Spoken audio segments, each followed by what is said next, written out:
obviously going toe-to-toe with Baltimore the way that you guys did, and then loss at the end there. What was your overall takeaway from that game, just overall minus maybe the end? It was a hard-fought game. I think obviously we did some things we didn't want and gave up some plays, but I feel like the offense bailed us out at times, and there was times where offense, made some plays they wish they would have had back, and we bailed them out. So I think we played good team football, but fell short. They made one more play than what we did. So I think guys played hard, found a way to keep us in the game. I think we played good enough to win. We just didn't get the job done. So you guys were preparing as a defense, right, to head back out onto the field for a stop.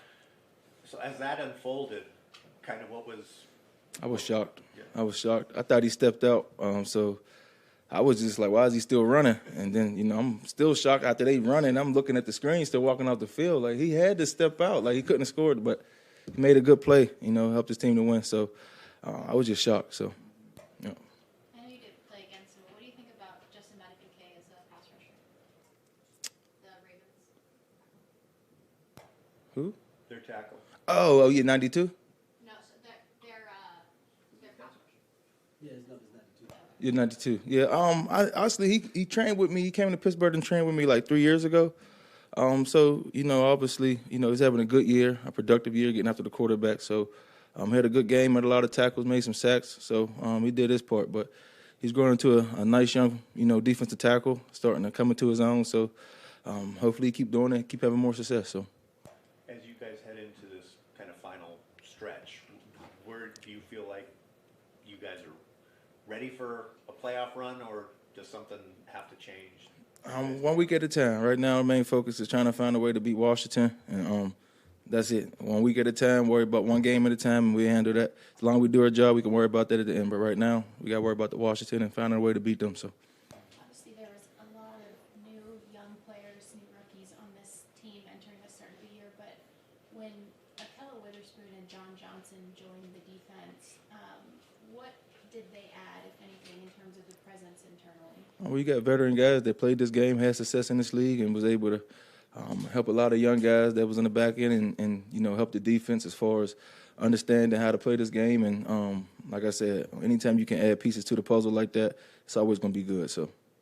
What stood out to you about the way Matthew Stafford's played over the last 4 games in particular? Well, he's just looking like Matthew Stafford. I think he's playing good football right now, playing confidence. He look like he's having a lot of fun out there. And it's showing, he's making some amazing throws, some things that, it still shocked me to see. So I'm just glad he's on our side, on our team. And obviously, I'm comfortable. Anytime we got that guy out there, we always got a chance to win. So. I know your goal as a defense is to do the same thing, regardless of what the offense does. But when they are putting up the number of points they put up over the last 3 games, what does that do for you guys? It's fine. You just want to continue to just go out there, fly around, keep getting them the ball. So it's good team football right now. We just got to keep playing football. So keep playing good football. So. The NFL announced that the Super Bowl is going to be at SoFi at the end of the 26th season. So I asked Stafford yesterday, do you think that you'll be still around in 26 playing for the Rams? 2026, 2027? No, man, that's a long way, right? I'm just worried about today. That's what I'm worried about. So. It did look like they were throwing anything they could at you Sunday, as you're used to by now. But it also looked like you were a lot of times getting a lot of really good initial push. You almost had Lamar a couple of times. You got a hand on him. What lesson was this of something that you've been reiterating all year, where after that initial wave of pressure happens, everyone else swarming, yeah. Yeah. I think that's what we needed to do better up front as far as transition and rushing, finding ways to get him down. Obviously, he was able to stem plays with his feet and run around a little bit. He was holding the ball a little too long. So we just got to be better at that up front. So that's on us. We'll be better at it. We keep working at it. Talked about that this week, and we just got to do our part to continue to help this team. So.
takeaways from Sunday? Just proud of the guys, you know. Obviously, we didn't get the win, and that's first and foremost in this league. But ultimately, those guys fought really, really hard, and there's a lot to take from it. They'll never say that whole adage of the moral victories, because that's not true. You either win or lose in this league. But I thought the guys did a lot of good things in each position group. But just like even the wins, when you think you've played really good, there's always things to fix. There's obviously things to fix in that game from each group, from us as a unit. But you know, they went in there and battled in a tough kind of playoff type atmosphere, and I think they'll be able to take a lot of good things from that. What stands out to you about the way Matthew's played since he came back from the thumb injury? You know, again, just being with them now for 13 games, obviously missing the one, so 12. I've always been impressed with them. I do think, again, I kind of answered it last week. The guys around them, all 11, are playing better. And, you know, so when the quarterback's playing well, you look at the protection, and I think the protection is better. It's been good all year, but they're battling up there. The receivers are, you know, the detail in the passing game, the receivers, the tight ends, the backs getting where they're supposed to be. So no doubt Matthew's playing at a pretty dang high level, but I think the guys around him are, you know, equally playing at a standard higher than probably we were, you know, pre-bye. 9 straight running plays to start that game. Is that a little bit of, we're going to establish the tempo here, or, you know, the dominance, if you will? Yeah, I think, you know, obviously for Sean to do that takes a lot of discipline. Any play caller that's going to come out and do that, but it was working, and he let the guys go set their pads, and you can feel that when you call those runs. You can feel the front 5 basically just saying, keep bringing it, you know, keep giving it to us, let us set our pads. So it was a cool way to start. Obviously, I'd love to, you know, finish with 6 there.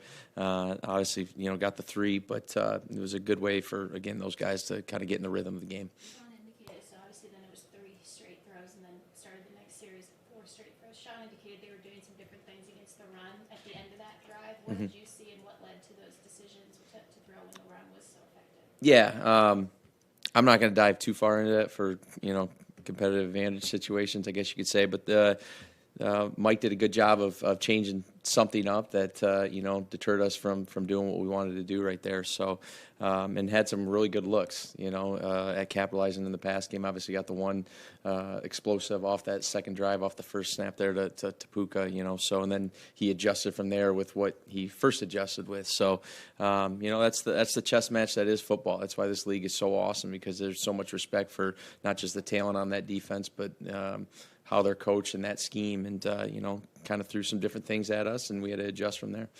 With Ron Rivera taking over the defensive play calling, do you guys have to be ready for a completely different kind of look, or are those concepts still going to be? You got to be open-minded for sure, Gary. I mean, it's you know, we can go back to 2015 and 16 when I was in Atlanta and he was in Carolina, to, you know, 2020 when it was the COVID year, and he's in, like, you could go down a lot of different rabbit holes, but ultimately got to give our guys you know, plays with answers. So no matter what they do, hey, there is an answer within this, and then obviously once we kind of figure out what they're doing and what their philosophy is going to be, then we'll make our adjustments, and I think our guys will be able to handle those. We saw at the beginning of training camp, probably in OTs, but more so when training camp started, you guys were making a conscious effort to, when you were doing your installs, we noticed Matthew Stafford's pocket moving more. Sean spoke about at the time that was something important, part of protecting the quarterback. Sure. But how did Matthew kind of show up ready for that altered approach? It seems to us on the outside that he's moving really well in that type of situation. Yeah, I mean, first of all, Matthew's like one of the easiest coachable guys I've ever been around. You know, if you just show him examples, he'll buy into it. You know, and him and Zach Robinson do such a great job together, and all that. So, but you know, really to answer your question, I mean, it's probably more for him. He played a lot of tennis this offseason. I know he was feeling, and that's the truth, you know, and I know he was feeling pretty swift on his feet there, but he's always been really good in the pocket, and whether he made a conscious decision this offseason to make sure that he was, you know, going to feel that pocket a little bit better, I don't know. That'd be more for him, but I know he puts a lot of time into it. A lot is asked of the tight ends in this offense. With that in mind, what did you like about what Davis Allen did this past week? Yeah, it's just not too big for him. You know, he can step in, whether it be the run game, pass game. We asked him in some different protection aspects, and was it perfect? No, but did he step in and show that he belonged? Absolutely, and that's nothing new than what we've seen in practice. He just got his opportunity. Obviously, there's a guy like Tyler Higbee that you trust, that has done such good things for this organization for so many years, and will continue to do so. Obviously, he was out, you know, and Davis stepped in and did some good stuff and earned some more opportunities. There was a throw and it ended up being incomplete. Matthew was targeting DeMarcus. It was like almost a submarine baseball throw, Yeah. and it rose, and then it had a lot of heat on it. Yeah. Can you kind of break that down? What you saw? There's some, it just seems like every week we see a new arm angle. Yeah, no, he can do whatever he wants with the ball, right? He's a magician. He's one of the best ever to do it in terms of just throwing. So yeah, I mean, obviously he got flushed out to his left there as a 3rd and 9 or 3rd and 10, back at our own 40 or whatever, and he got flushed to the left. The way their Mike Backer played it, we were anticipating a 2-shell right there. We got the 2-shell, but the Mike played it maybe a little bit different than what we were expecting, sending 3 to the field strong. He ended up going left, and so Matthew had to buy some time. He could have progressed, but the pocket kind of collapsed on him a little to the right, and he ended up going left. And D-Rob has a really good feel-off schedule. And he saw him there and kind of obviously went sidearm. And they were closer than it probably even looked. I mean, it was just a little bit off of a throw in terms of what Matthew's standard is, and D-Rob maybe mistimed it just a little bit, and that's what happens. But it certainly was an interesting angle that not a lot of humans can do. It just looked like he was able to also elevate it intentionally, just right over the cover player there. What do you have to do? I guess when we think about it with baseball, you think about different seams, stuff like that, angles. But with a football, what do you have to do in that regard? That is all for him and the best throwers in the world, because you don't coach that stuff. I mean, that's you can evaluate that stuff when the guys are coming out of college and stuff like that for the draft, but you don't coach that. That's just a special human doing what he's able to do. He's a thrower, and he's one of the best in the world ever to do it. So that's why we get to see things like that. Good. Thanks, guys.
so much.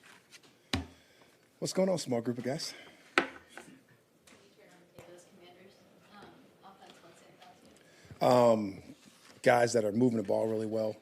A lot of talented players. I think they're doing a really good job. You see the early stages of what Eric is trying to create there with the vertical threat, the ability to create explosive plays, the ability to get the ball down the field and be really dangerous. That's what they're doing, and they're doing a nice job of getting the quarterback to go through his progressions and do all the stuff that he needs to do. He gets really dangerous when he moves around in the pocket and gets out of the pocket and able to look downfield and still make some of those plays because they got a lot of talented, really athletes running around the McLaren and Samuels and Doxson and a bunch of those guys. They're running backs. They've really been a part of that, and they're tight ends as well. So they got a bunch of really talented guys. See the early stages of the developments of the offense and how he wanted to go, especially remember how they did it when they first went to when he was at the Chiefs and those guys being early in the process when I was actually coaching at Washington and playing against those guys. And it was very similar to that with some really talented, skillful players running around making plays. That's what I noticed. That's okay. The touchdowns from Sunday were all the explosive pass plays. And Yes. then just like what you just mentioned too, or at least one of them was when Lamar was able to work out of structure and then find a receiver downfield. I know every play has its own story. Wondering Sure. if you could take us through those breakdowns.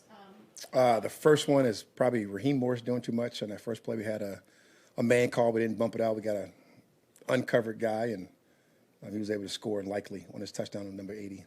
We went to the sideline very quickly, got together, and rooted together, got together, said, hey, don't worry about that one. Move on. That call won't be called again, right? And we moved on from that one. The next one was the big play to Odell on the double move. He got behind the defense in one of our cloud coverages, and he made a good move and a great adjustment. And it was Lamar did a nice job of finding him on whether it was a broken route or whatever the case may be they talked about. And he went up and made a great play on that one, and that was a big play. Both of those in the first half were very uncharacteristic of us and the things we haven't done, but I did love how we responded. We were able to stay into the game, stay in the fight, and stay in the mix, both coaches and players alike. And it was a really cool thing to see going into halftime, talking about just giving up those two plays, that being the difference in the half. I think the score was 17 to whatever it was, 20 at that point. And if we can just settle down and get those things going, so coming out, get some big stops. And then we give it the crucial one at the end there on a third down and 17, I believe it was, when we just got outrun in coverage on a quarters play. And really, that one you got to give a lot of credit to the quarterback. He's got Aaron Donald bearing down on him and makes a just absolutely great throw to a really fast receiver running away from, I think it was Jordan Fuller at the time. And he put it right where it needed to be for a really big-time play. That's the one you want to have back as a team because that could be the game winner and the game sealer. I really thought the guys played hard. I thought they fought all the way through. I thought that was a slugfest of a highly competitive playoff-type atmosphere game, and I really was really proud of that moment. You know, like to win that moment because I believe we can, more importantly, but I really was pleased to see how the guys bounced back from even the big plays because we haven't been giving those up. And when we did, I like how the team responded. I like how the coaches responded. I like my response to those guys, their acknowledgement back. I think we even got a chance to laugh about it for a second. Like, don't worry about it. Move on. That's done. And I think that's a part of growing as a team. I think that was a really good moment for us. I mean, when you have uncharacteristic breakdowns like that, how do you use it as a teaching moment for you? You know, it's not really a teaching moment right there at those moments. I think it's something that we talked about early in the week. You know, talked about the importance of the communication. I think we talked about the importance of doing those things without having all the necessary reps because we went to our first walkthrough format last week and how we want to do our business. And I think those things catch up with you a little bit and know how the guys got to perform and having a young football team. I think those things those are the teachable moments, right? Here's the small details that you probably could have gotten in practice going full speed that you need to be able to take forward, moving forward, and to be able to get these things in the walkthrough setting and how it could happen. And, you know, just really makes us harp on more of our communication and even more so than they've done because I think they've done a great job, but even more so than they've done. So I think you can take from that part of it, and I think you can really just go out there and it's good sometimes when gunfighters get shot, you know, and you got to learn from those lessons too. So like we took our shot, they won that one, and man, we would love to see them again, and not in a disrespectful manner, but just if you do, we're all pretty happy in this room. What were you addressing the defense, getting ready to go back on the field during the punt return, or did you watch it? And if you did watch it, what was going through your mind as that was unfolding? So the big stop at the overtime. Got the big stop, got off, and I'm like, man, go win this thing for Stafford. So it didn't happen. Got the punt, and I'm thinking to myself, we're walking back out. Let's go get another stop. Let's force this thing. Let's get this ball back in our offense's hands. Let's determine this thing that way. And then the punt return happened, right? And it's all unfortunate how you want to go about it. You know, it was really the concerning part was our missed tackles that we had on that play. You know, people want to talk about penalties and all the stuff that wasn't called, but it really doesn't matter, right? You just got to tackle them, get them on the ground, and give you a chance to fight.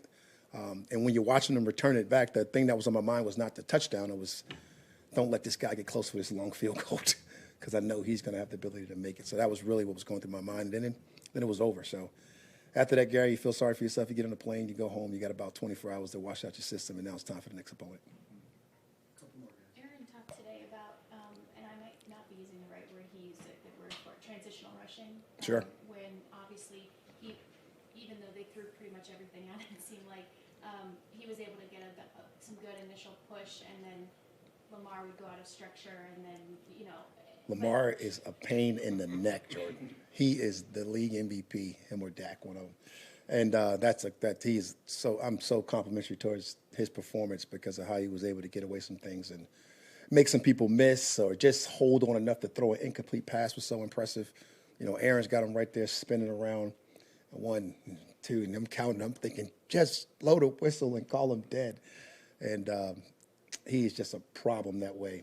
And our transition rush, what he's referring to, is when we're blocked and you're playing the run game and you're playing a guy like the Ravens that's just so physical in how they run and how they go about their business, particularly with the quarterback and with their backs and everything, the zone read, yada, yada, yada. And when you transition off those blocks, in order to get to the quarterback, we got to do a better job of those things, right? And because when you're connected, you're connected. And, you know, they won't make calls when you're connected. And how do you disconnect to draw more holdings? How do you disconnect to get Lamar to step off the spot faster so the next rusher can get there and some of those type of things? I think he's done a great job of his career just doing it because he works his hands so well and he doesn't miss. And we got to get some of our younger players doing it better. And we got to get some more of a purpose of how we do it and what Aaron's probably referring to. But that guy, he's different. And there's no doubt about that. And, you know, because obviously he's just an exceptional quarterback. Sure. But we have asked you about this multiple times this year, regardless of the, you know, with the range of different quarterbacks in terms of that second effort pressure. No doubt. Are you seeing enough improvement there? I'm loving what the guys are giving me, you know, but you're always going to want more pressure. You're always going to want more ways to get to the quarterback. And I think they did a nice job of doing that. He was not comfortable a lot of the times, and that's what you want him to do. And that's how you want to make quarterbacks feel. So you're never going to sit and say, hey, you had enough pressure. You know, no, because you never do. You want to pressure every snap, right? You want to be able to get to the quarterback at every snap, but that's never going to happen. But I think the overall group improvement is what we're looking for, right? We got Michael Hoyt, who's gotten better and got some really good rushes and significant rushes. We got B.Y., Agent Zero, who's actually got some significant rushes, actually got a sack. Aaron has always missed the consistent, and Kobe's gotten better throughout the season. And then the rest of the guys that come in and fill in for him, they got to do a better job of being able to contribute and go out there and do some of those things as well. Whether you're talking about Bobby, whether you're talking about Jonah with the spin, or you're talking about some of our outside rushers now being Nick Hampton or being Kier, and all those guys being able to contribute when it comes to the pass rush. This week, it had to be a little bit more earnest, had to be a little bit more some of the different structures of how we pressured and blitz because of how good the offensive line is and how elusive the quarterback is. And those things will continue to grow and as we go throughout the business and how we go about our everyday procedure to get that to quarterback. Gary? That's it. Gary gave me the look like he had a question. He didn't have nothing. All right, Sarah, you get off the hook today. You asked the question. I wasn't talking to you last week. I got very defensive. I got very